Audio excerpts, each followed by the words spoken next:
লাশের উপরে রাজনীতি রাজনীতিবিদরা করেন, আইনজীবীরা করেন না। এটা আমি সম্পূর্ণভাবে বিশ্বাস করি।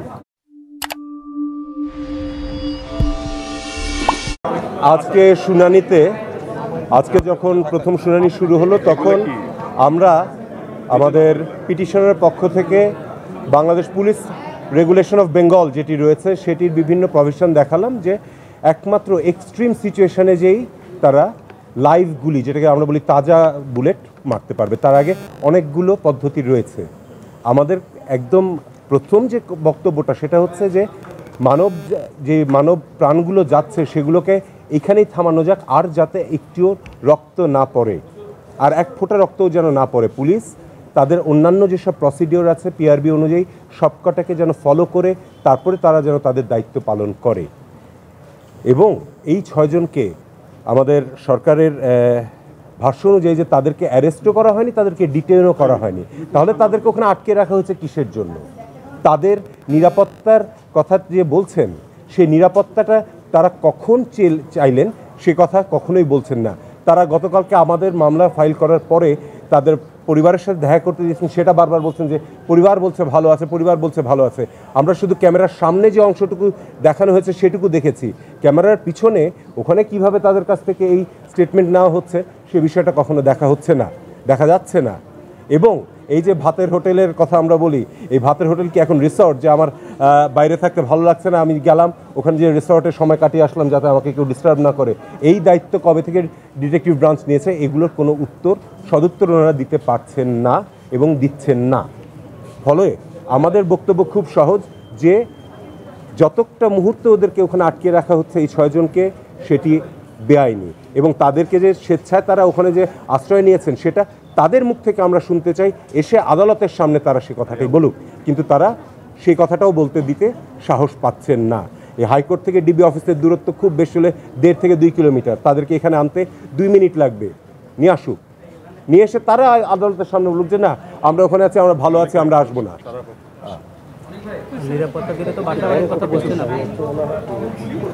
পুলিশ আইনগতভাবে কখন করতে পারে? 1 নম্বর, যদি ম্যাজিস্ট্রেটের কাছ থেকে পারমিশন নিতে হবে তাকে, যদি কোনো একটা অ্যাসেম্বলিকে ডিসপার্স করার জন্য সেটি করতে হয়, কিন্তু সেরকম কোনো আদেশ আমরা দেখতে পাইনি।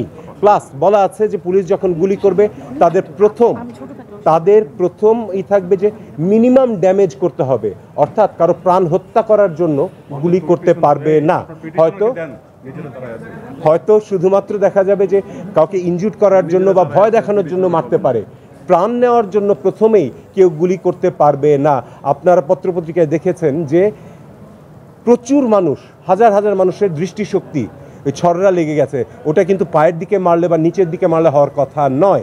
এই সব কিছুই আমাদের আদালতও প্রশ্ন রেখেছেন যে ওনারাও দেখছেন যে কি হচ্ছে, এবং তারা প্রশ্ন রেখেছেন রাষ্ট্রপক্ষের কাছে, কিন্তু রাষ্ট্রপক্ষ এগুলোর কোনো সদুত্তর এখন পর্যন্ত দিতে পারেননি এবং কখনো পারবেন না। তাদের দাবি হচ্ছে যে পুলিশ পিআরবি অনুযায়ী কাজ করেছে। আমরা বলেছি যদি তাই করে থাকে তাহলে কোর্ট থেকে আদেশটা দিলে কি ক্ষতি হয়ে যাচ্ছে, যে হ্যাঁ পিআরবির নিয়মটা মেনে আপনারা আপনাদের কাজটি করুন। তারা তো বলছে যে আটক 6 জন আপনারা আটক বা ডিটেনশনে আছে, সেই প্রমাণ দিতে পারেননি, আপনারা প্রমাণ দিতে পারেননি যে তারা আটক বা ডিটেনশনে। এক সেকেন্ড, একটা শেষ করুন।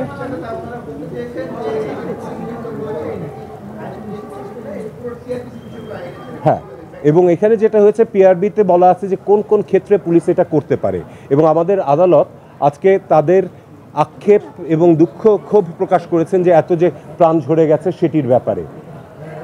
আমাদেরকে বিভিন্ন প্রশ্ন জিজ্ঞেস করেছেন যে সিআরপিসি অনুযায়ী, পেনাল কোড অনুযায়ী কোন কোন অফেন্সের সময় গুলি করতে পারে। আমরা সবকটাই দেখিয়েছি যে এই ক্ষেত্রে এগুলোর কোনোটাই অ্যাপ্লিকেবল ছিল না। একজন দাগী আসামি যে পালিয়ে গিয়েছে তাকে ধরার জন্য পুলিশ গুলি করতে পারে, যদি কারো বাড়িতে ডাকাতি চলছে এই অবস্থায় যায় তাহলে গুলি করতে পারে, যদি কোথাও চুরি করছে আগুন দিচ্ছে সেটাতে গুলি করতে পারে। আমরা দেখেছি যে বিটিভির আগুনের সময়, মেট্রোর আগুনের সময়, অথবা এলিভেটেড এক্সপ্রেসও আগুনের সময় সেখানে কোনো গুলির ঘটনা ঘটেনি। গুলিগুলো চলেছে শুধুমাত্র যখন ছাত্ররা বা আন্দোলনকারীরা যখন মিছিল করছিল।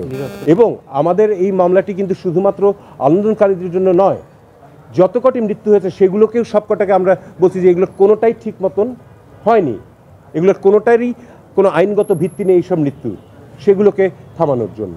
এবং সরকার পক্ষ অনেক ভাই এই সরকার পক্ষ একটা সাবমিশন খুব জোরালোভাবে করেছে গণতদন্ত কমিশন নিয়ে। মঞ্জুরাল মতিন তিনি রিটকারী, তার বাবা জাস্টিস এম এ মতিন অবসরপ্রাপ্ত, তিনি হচ্ছেন সেই গণতদন্ত কমিশনের চেয়ারম্যান।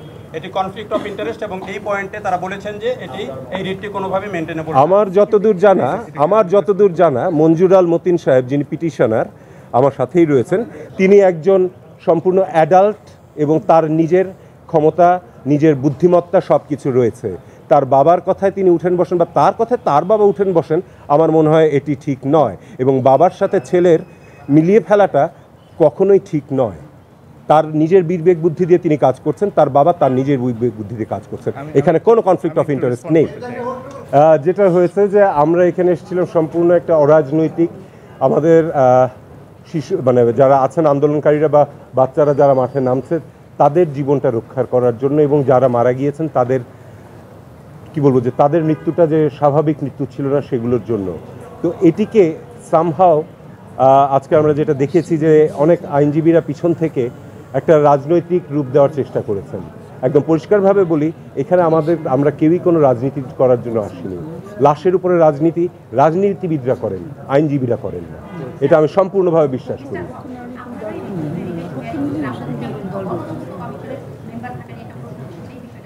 একটা জিনিস যেটা হচ্ছে গণতন্ত্র কমিশনের যে এটা রয়েছে সেটি হচ্ছে যে আপনারা সবাই দেখেছেন যে আবু সাইদ কিভাবে মারা গিয়েছিল। আবু সাইদ যখন মারা গিয়েছিল তারপরে যে এফআইআরটা হলো সেটাতে বলা হলো যে জনগণের ছোড়া ইটে উনি মারা গেছেন। এর ফলে আমাদের নাগরিক সমাজের মধ্যে একটি অনাস্থা তৈরি হয়েছে যে এই তদন্তটা ঠিক হবে কিনা, এবং এই ঘটনার সাথে ওগুলোকে মিলানোর কোনো স্কোপ নেই। এবং আমাদের যে জুডিশিয়াল কমিটি হয়েছে 1 সদস্য বিশিষ্ট, সেটি হয়েছে প্রথম দিনের 6 জনের জন্য। বাকি সবগুলোকে কিভাবে হলো সে বিষয়ে জনতার কাছে একটা দায়বদ্ধতা নিয়েই এই কমিটি হয়েছে। জি, শুধু আবু সাইদ না, বাকিদেরগুলো।